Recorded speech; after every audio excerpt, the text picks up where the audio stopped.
দেখেছেন যে মানে রক ভাইরা ডাকসু বিজয়ী হয়েছে, পাকিস্তানের বিরুদ্ধে লড়াই করেছে, সারা বাংলাদেশের ছাত্রদেরকে নিয়ে স্বাধীনতার আন্দোলন করেছে, পতাকা উত্তোলন করেছে। সেই সময়ের যে রাজনৈতিক প্রেক্ষাপট, এখনকার প্রেক্ষাপট কিন্তু এক না। আমি ডাকসু বিজয়ী হয়েছি, আমি ডাকসু আমার যে অফিস কক্ষ সেইখানেই লাইট ফ্যান বন্ধ করে 25শে মার্চের মতো একটা নারকীয় তাণ্ডব চালানো হয়েছে। আমার মেরুদণ্ডের হাড়ে ফ্র্যাকচার হয়েছিল। সো ও কিছুদিন আগে ইয়ং মানুষ ব্যথা ফিল করছিলাম, গতকালকে এমআরআই করে এসেছি। যে তো এই অবস্থার মধ্যে দিয়ে রাজনীতিটা করতে হচ্ছে, বা ডাকসুর ভিপি ছাত্র নেতাদের সেই সময়ের যে একটা প্রেক্ষাপট অবস্থান ছিল, এখন তো ওইরকম একটা অবস্থান নাই। তো তার মধ্যে আবার আমার ওই এলাকায় জাফরুল্লাহ চৌধুরী গিয়েছিলেন একবার, একেবারে প্রত্যন্ত চর অঞ্চল থেকে, যে আমার ইউনিয়নের নামে চর বিশ্বাস বলেছে, ওটা একটা চর, নদীর মধ্যে একটা চর পড়েছিল। ওইরকম একটা রুরাল জায়গা থেকে এসে রাজনীতি করছি। সেখানে বলতে গেলে একমাত্র জাফরুল্লাহ চৌধুরীকে আমি অভিভাবক এবং আমার সমস্ত সময়ে সহযোগিতার ক্ষেত্রে পেয়েছি। সেটা বুদ্ধি দিয়ে বলেন, আর্থিক, মানসিক, ইভেন দেশি বিদেশি কানেকশনের ক্ষেত্রেও। ওনার ওখানে আমাকে বসিয়ে ফোন দিয়ে বলেছে যে অমুকের সাথে তুমি দেখা করো। মানে তিনি চাইতেন যে আমি একটু এগিয়ে যাই, বিভিন্ন মানুষের সাথে পরিচয় করিয়ে দিতেন, অনেককে ফোন করে তার ওখানে ডাকতেন, আবার আমাকে পাঠাতেন। এই জন্য বলছি যে আমি খুব সৌভাগ্যবান যে তার যদি এই সহযোগিতা না থাকতো তাহলে জেলে যাওয়া লাগতো আরো আগে। প্লাস হচ্ছে আজকে পর্যন্ত এইভাবে রাজনীতিতে একটা সম্মান এবং অবস্থান নিয়ে টিকে থাকতে পারতাম কিনা, এটা খুব ডিফিকাল্ট ছিল। যেটা উলফাত ভাই একটা ঘটনা, বাবলু ভাই একটা ঘটনা নজির জানেন। প্রথমত আমি ব্যক্তিগতভাবে বলেছি যে আমাকে যদি জেলেও নেয়, আমার বাবা খুব গ্রামের মানুষ তো খুবই ভয় পায়, বাবা বিএনপির বড় বড় নেতা ইলিয়াস আলীর মতো ছাত্র নেতা জেলে নিয়ে গেছে, খালেদা জিয়ার মতো মানুষকে জেলে নিয়ে গেছে, তোমার জেলে নিলে কি হইবে? তোমার জন্য কি 1 লক্ষ ছাত্র নবে? বিএনপির মতো একটা বড় দল আছে, তাদের লক্ষ লক্ষ নেতা কর্মীরা খালেদা জিয়ার মুক্তি করতে পারে, বাবা শেখ হাসিনা তার মানে কাউরে ছাড় দিবে না। মানে একটু ভয় পেতে এইভাবে ইয়ে করতো। তারপরে কিন্তু আমরা আনকম্প্রোমাইজিংলি আমাদের লড়াই সংগ্রাম আমরা চালিয়ে গেছি, কম্প্রোমাইজ করি নেই। যেটা একদিন বলছেন জাফরুল্লাহ চৌধুরী অনেক মন্ত্রিত্বের অফার কিংবা বিভিন্ন ধরনের সুযোগ সুবিধা তার কাছে গিয়েছে, তিনি সেগুলো পায়ে ঠেলে দিয়েছেন। যেটা বলেছেন যে তার এত একটা সেই আমলে আপনার একটা লন্ডনের আপনার মতো জায়গায় পড়াশোনা করেছেন, তার বিমান চালানের লাইসেন্স ছিল, দামি গাড়িতে চড়েছেন।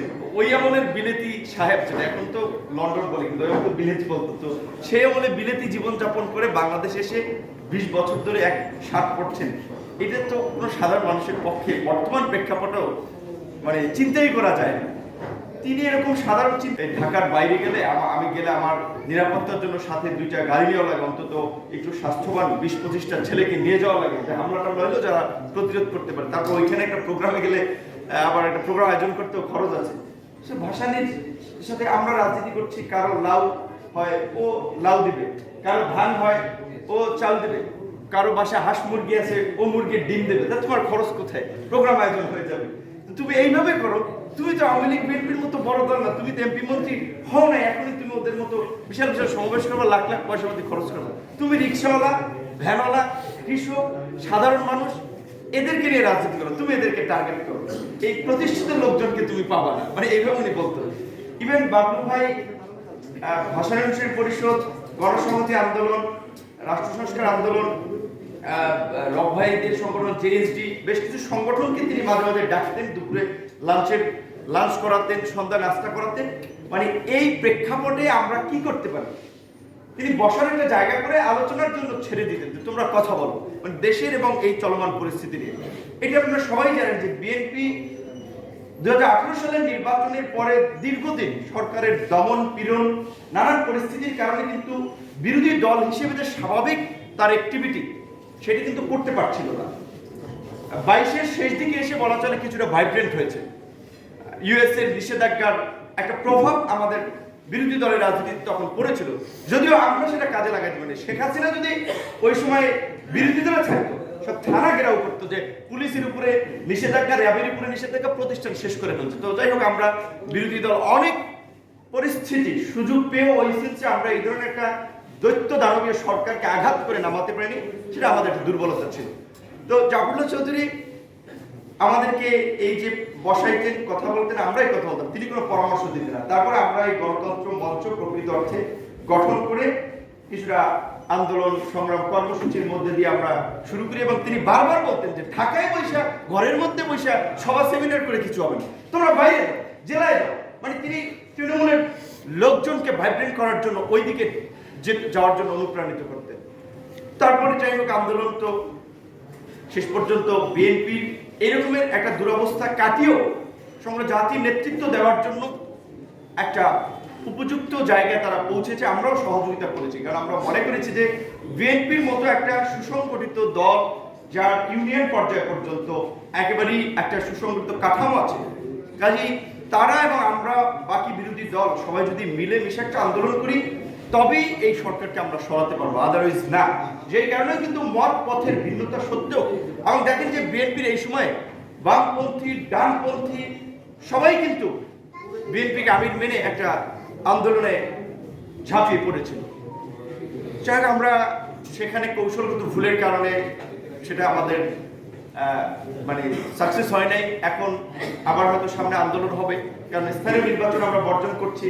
নির্বাচন বর্জন করে যদি আমরা আন্দোলন করে সরকারকে সরাতে না পারি, তাহলে তো নির্বাচন বর্জন করার তো কোনো সফলতা থাকবে না, যে প্রাতিষ্ঠানিকভাবে তারা সব দখল করে দেবে। হ্যাঁ, ভোট হচ্ছে না, নির্বাচন হচ্ছে না, নির্বাচন কিন্তু কার্যত নির্বাচনে পাঠিয়ে দিয়েছে, ভোটকে গুম করেছে, কিন্তু আমরা দেশের নাগরিক হিসেবে তো এই অবস্থা আমরা মেনে নিতে পারি না। আজকে যেটা আমি বলছিলাম একটা কথা, যে আমাদের যখন গ্রেপ্তার দমন পীড়ন চলছে, সে সময় আমরা রাজনৈতিক দল করিনি, ছাত্র আন্দোলনই করি, ছাত্র যুব সংগঠন নিয়ে। সেই সময় একবার তিনি আমাদের ছাত্রদের মুক্তির জন্য স্বরাষ্ট্রমন্ত্রীর বাসায় গিয়েছিলেন, উলফাত ভাইকে নিয়ে, বাবলু ভাইকে নিয়ে, বদিউল্লাহ মজুমদারকে নিয়ে, যে ছাত্র, কারণ সে সময় আমরা রাজনৈতিক দল করি না, যে এরা তো ছাত্র বিশ্ববিদ্যালয়, কারণ ওই ছাত্রদের মায়েরা বাবারা গণশাস্ত্রে গিয়ে জাফরুল্লাহ চৌধুরী স্যারকে ধরেছে। আমরা বলি যে ওদের জন্য আপনি কিছু করেন, আপনি একমাত্র পারবেন। তিনি স্বরাষ্ট্রমন্ত্রীর বাসায় গিয়েছেন ওদের জামিনের জন্য, তিনি কোর্টে গিয়েছেন, লয়ার কোর্টে গিয়েছেন, আবার হাইকোর্টে একবার প্রধান বিচারপতির কাছে ঈদের আগে মানবিক বিবেচনায়, যেহেতু তারা ছাত্র, তার তো বিনা অপরাধে আপনার ইন্টারমিডিয়েটের ছাত্র ছিল, যে তাদেরকে গ্রেপ্তার করেছে, সেখানে প্রধান বিচারপতির কাছে স্মারকলিপি দেওয়ার জন্য গেলেন। তো তিনি কেন এই বয়স হয়েছে বলছেন হুইল চেয়ারে নিয়ে আদালতে যাবেন, এখানে গেলেন।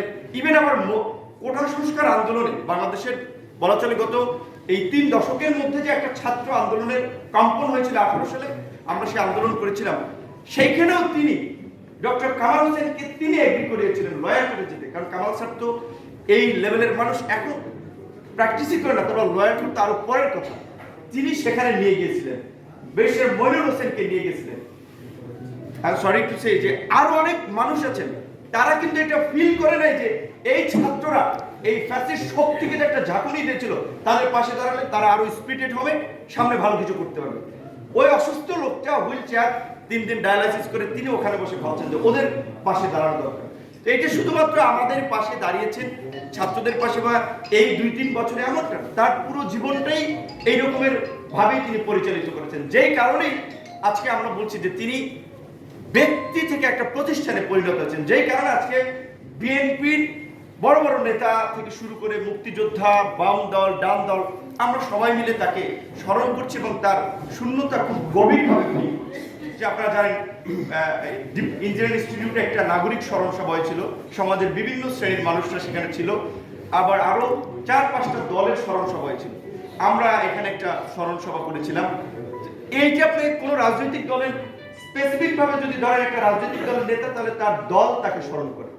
ইভেন আমরা যদি আমাদের মুক্তিযুদ্ধের অবিসম্বাদিত নেতা শেখ মুজিবুর রহমান সাহেব, আমাদের জাতির পিতা শেখ মুজিবুর রহমান সাহেবের কথা বলি, তাকে আমরা রেসপেক্ট করি মন থেকে, কিন্তু আওয়ামী লীগের অত্যাচার, নির্যাতন এবং আওয়ামী লীগ যেভাবে এককভাবে একজন ব্যক্তিকে সবকিছু উদ্দেশ্যে স্থাপন করতে চায়, এই কারণে আওয়ামী লীগের বাইরে ভিন্ন মতের মানুষ বঙ্গবন্ধুকে নিয়ে কোনো অনুষ্ঠান কিংবা আলাপ আলোচনা করে না। এই কারণে যে, কারণ এটা করা মানে আওয়ামী লীগের এই অত্যাচার নির্যাতনকে আরো শক্তিশালী করা, এই কাজিবাদকে আরো জায়েজ করা। কিন্তু জাফরুল্লাহ চৌধুরী আজকে দেখেন বাম ডান যেটা মঞ্জুর বলছে পরিষ্কার, আজকে তো পরিষ্কার, সেই সময় যদি এই কথা কেউ বলতো